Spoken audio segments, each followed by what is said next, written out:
What's up, everybody? So we're gonna do episode 2, and I'd been thinking about it. It's been a couple days, I think 2 days roughly, since the last video.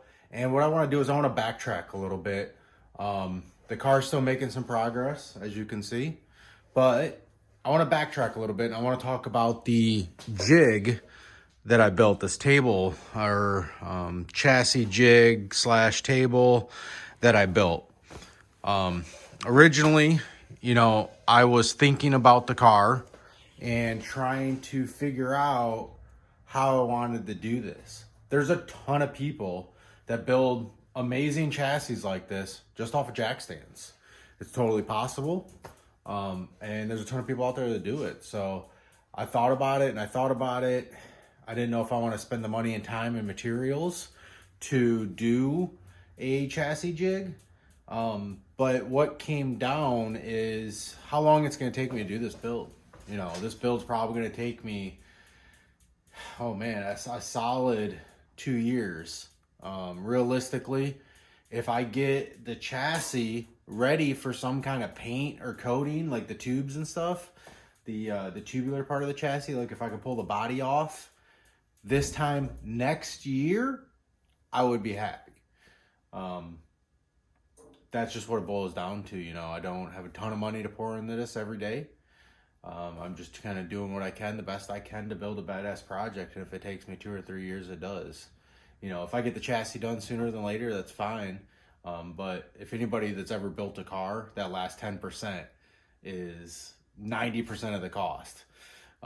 Really, to get this car to a roller, isn't going to cost that much at the end of the day. It really isn't. It's just tubing and a lot of labor.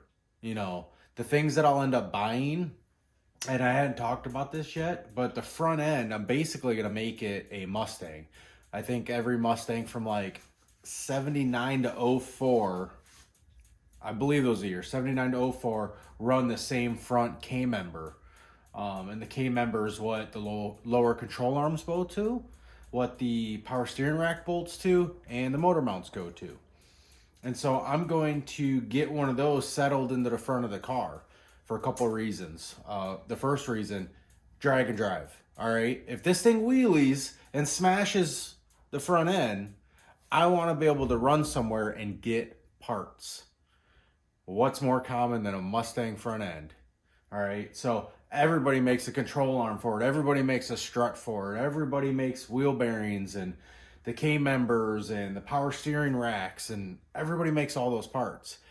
And then I also try and plan on running one specifically for an LS swap, because, I see myself 5-10 years down the road wanting to take this chassis further, which it will be certed for.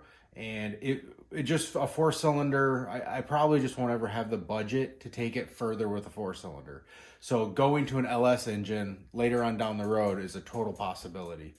Not for a long time. I'm a Honda boy, true and true. So it may never happen, but just in case, I want to future-proof this build as much as possible. So where I was getting at is, so the front end is going to be all Mustang stuff. And I really just wanted to make it so that I could take this car in and out, right? The long end of the story, it's going to take forever for me to build this. I want to be able to take this car, put it outside if I need to. When I go to pull the body off of this thing after the chassis is done, I can't do that in this little garage. There's like 3 feet, if that, above the car. So I'm going to have to take it somewhere with a hoist and, get it lifted up off, or somebody with a high-low and help them lift it up off. So I wanted a jig that I could put down on wheels and roll out. So what I ended up doing is I found a local guy that had a full rack of 2x2 steel tubing, 1/4-inch wall. And here's a chunk of that right there. So 1/4-inch wall, super thick, super heavy. So I sourced myself 2 full sticks. It was 4 full sticks, I think. 4, yeah. 4 full sticks, 270. It was $90 each, 3. Gosh, I don't even remember. It's been so long ago. 3 full sticks at 24 foot each. So I cut them in half while I was there because I loaded them up in my minivan. And so I had 6 12-foot sections of this stuff. And when I got home, like a week later, I decided to start on the project, and I started laying these out. I made the 2 longest pieces first. And how I did that is I basically made them, I think 12 foot exactly, or just under 12 foot, like 140 inches or so. Just so I had some clean cut clean cut ends that were nice and square. Because when I cut them there, I just kind of used my my circular saw and just eyeballed it. And I found out that they were bowed. The rack that he had was a blem rack. So some of the tubing was actually squished and damaged. And then some of the tubing had bows in it. I spent about a day and a half trying to get straight pieces. I really got them dialed in. I used some gauge blocks on each side and some string and pulled the string tight, and then I could measure along the whole piece, trying to figure out where the bow was. I bent it by jumping on it with some 2x4s and just some brute force, and got them pretty straight. I made the square, and I ended up buying some of these squares here. Now these squares are phenomenal. Genuine Metalworks is the company. Wow. Don't focus. There we go. Genuine Metalworks. You can find them on Instagram. You probably can even Google their name, I would imagine. Small one guy operation. He bends and finishes them all by hand. They're laser cut. He bends them on his I believe it's a CNC bender. And really just good quality squares. I think 0.2 degrees he assures that they're within. If they're not within that, then he blems those out. So I bought those, squared up all 4 corners, tacked them together. I got corner gussets in there, and then a center bar. And I was pretty happy with that design. I knew I was going to put 4 wheels. And then I didn't have this dialed in yet, how many of these guys I was going to put in and how I was going to do it. I started thinking about it more and more and talking with some people, and I decided to do 4 legs on each side. It's a 12-foot span, and in between each one is, I believe, 3 foot? We'll check real quick. That way if anybody wants to do this down the road. Yeah, 3 foot. So I did 3 foot in between each one of those. And then just did some little pieces here. And basically these measurements were all based off of, that's 8 inch. Those measurements were all based off of the height of the wheels. So I knew that I had to be able to lift it up off the wheels, but also not be so tall that it would catch going up on a trailer, wheel out there and a wheel out there. The trailer is going to get super close in the center here. So trying to keep these as short as possible, but also tall enough to actually lift the table off the ground and level it. So 3 foot apart, 8 inch tall sections. I used some 1 1/8" bolts, coarse thread bolts. I welded nuts on the bottom side. And then that bolt there is screwed in. It's got a thin lock bolt. And then a 1 inch piece of tubing on the bottom of it. That 1 inch piece of tubing saved me probably $5 per bolt. To go from 3 inch to 3.5 inch long was like a $2 hike. And then to go to a 4 inch bolt, it might have been more than that. It was almost like a $6 or $7 hike from 3 to 4 inches. So just a piece of 1 inch tube welded at the bottom. Those are zinc, which was unfortunate, but I have a really good chemical respirator and just kind of tacked them on there pretty good. So the table width, I just went off of the average center of the pinch weld. So this pinch weld to that pinch weld, and then that pinch weld to that pinch weld. They were actually different dimensions. I thought that they would have been the same, but I even did like corner to corner measurements to check squareness and everything. And definitely noticed that I believe these two are wider than those two. So I just kind of did an average, and I think it ended up being about 55 inches. So 12 foot, 55 inches, 4 each.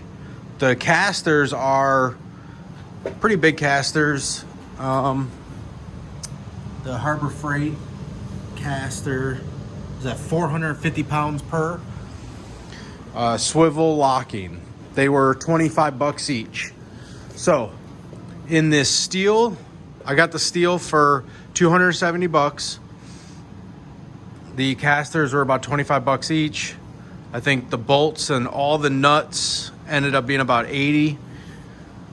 So at the end of the day, you know, close to about $400-ish, I believe, maybe no more than 500, a little over 400 bucks for a table that I made here in the garage on some cheap plastic Harbor Freight sawhorses. Honestly, this thing's gonna save my butt. I can unscrew these, roll this car out of the garage, use the garage for something else, cover the car, or roll it back in. I POR 15 coated the whole thing. So it should never rust. I have to be careful with UV though, if it sits out in the sun for too long, because I did not top coat it. So I may eventually top coat it, so I don't gotta worry about that. But as of right now, I'm just hoping it doesn't sit out in the sun very long. And that's where we're at with this this chassis jig. So anybody doing these kind of projects, you know, think about it, hit up your buddies, hit up your friends. You can even comment or hit me up on Instagram if you have questions and I can help you out. But to do something like this is super simple. And this same design can be used for go-karts, dune buggy chassis, off-road chassis, anything like that that you're gonna build.